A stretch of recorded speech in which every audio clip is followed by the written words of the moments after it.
এক হতে পারেন তাহসান খান এবং মিথিলা।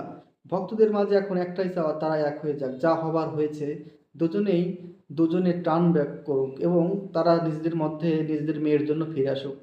এখন ভক্তদের বিষয়টা তারা ভাববে কিনা দেখুন, কিছু কিছু জিনিস বলা যেতেই পারে। সুজিত মুখার্জির সঙ্গে অনেক আগ্রহ নিয়ে মিথিলার বিয়ে হলেও কিন্তু এখন সুজিত মুখার্জির সঙ্গে থাকছেন না মিথিলা, মেয়েকে নিয়ে তার থেকে দূরে থাকছেন। এদিকে সাম্প্রতিক বিয়ে হওয়ার পরেও যেন সংসার টিকে রাখতে পারলেন না তাহসান খান। তার মধ্যে একটা ছাড়াছাড়ি, অর্থাৎ তিনি কিন্তু রোজাকে ছেড়ে দিয়েছে বা তাদের মধ্যে আর সম্পর্ক নেই। বলা চলে এরকম যে তাহসান খানও এখন একা একা এবং মিথিলও এখন একা। যাই হোক, এই একা যদি নিঃসঙ্গ যদি না থেকে তারা মেয়েদের জন্য, তাদের মেয়ের একমাত্র মেয়ের জন্য যদি তারা একটা সুন্দর ভবিষ্যতের চিন্তা করে এক হয়, তাহলে সেটা কিন্তু অসাধারণ একটা কামব্যাক হবে। যাই হোক, জীবনে কিন্তু এমন অনেক কিছু ঘটে যেগুলো আমরা এক্সপেকটেশন করি না। আমাদের চাওয়ার বাইরেই কিন্তু অনেক কিছু হয়। আমরা কিন্তু কখনোই চাইনি তাদের মধ্যে, তাহসান এবং মিথিলার মধ্যে একটা এরকম ডিভোর্সের পর্যায়ে চলে যাক এবং তারা একসময় আলাদা থাকুক। কোনো একটা সময় তারা তারা ছিল প্রেমিক প্রেমিকাদের রোল মডেল। পরবর্তীতে তারা কত মানুষের যে মন ভেঙেছে সেটা আর এখন না বললেই নয়।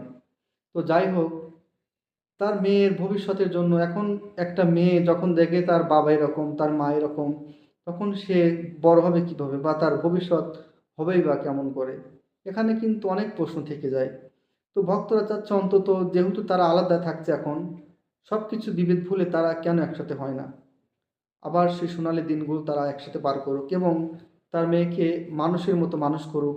যদি তারা দুজন একসঙ্গে থাকে, তাহলে তার মেয়েকে তারা ভালোভাবে দেখতে পারবে। তবে অসম্ভবেরও কিছু নয়, হয়েও যেতে পারে। তবে আমরা নিজেরাই চাই, যেহেতু তারা এখন যার যার মতো আলাদা থাকছেন, তারা এক হয়ে যাক এবং ভক্তদের একটা চাওয়া যে পাওয়া, এবং এটা তারা নিজেদের মধ্যে একটা সুখের অনুভব করুক। এখন আমাদের এই কথাগুলো কতটুকু হয় বা না হয় সেটা তো আমরা বুঝতে পারি না। কিন্তু তাদের কাছে একটা দাবি থাকে যে তারা যেন মানুষের রোল মডেল হয়ে থাকে। নিজের মেয়ের জন্য, নিজের ফ্যামিলির জন্য এবং নিজেদের যারা একসময় মানুষ শিক্ষা হতো এবং তারা যেন শিক্ষায় থাকে, এরকম সব কিছু বিবেচনা করে নিজেদের মধ্যে ভুল বোঝাবুঝি সব কিছু অবসান ঘটে তারা যেন এক হয়, সে কামনাই করব।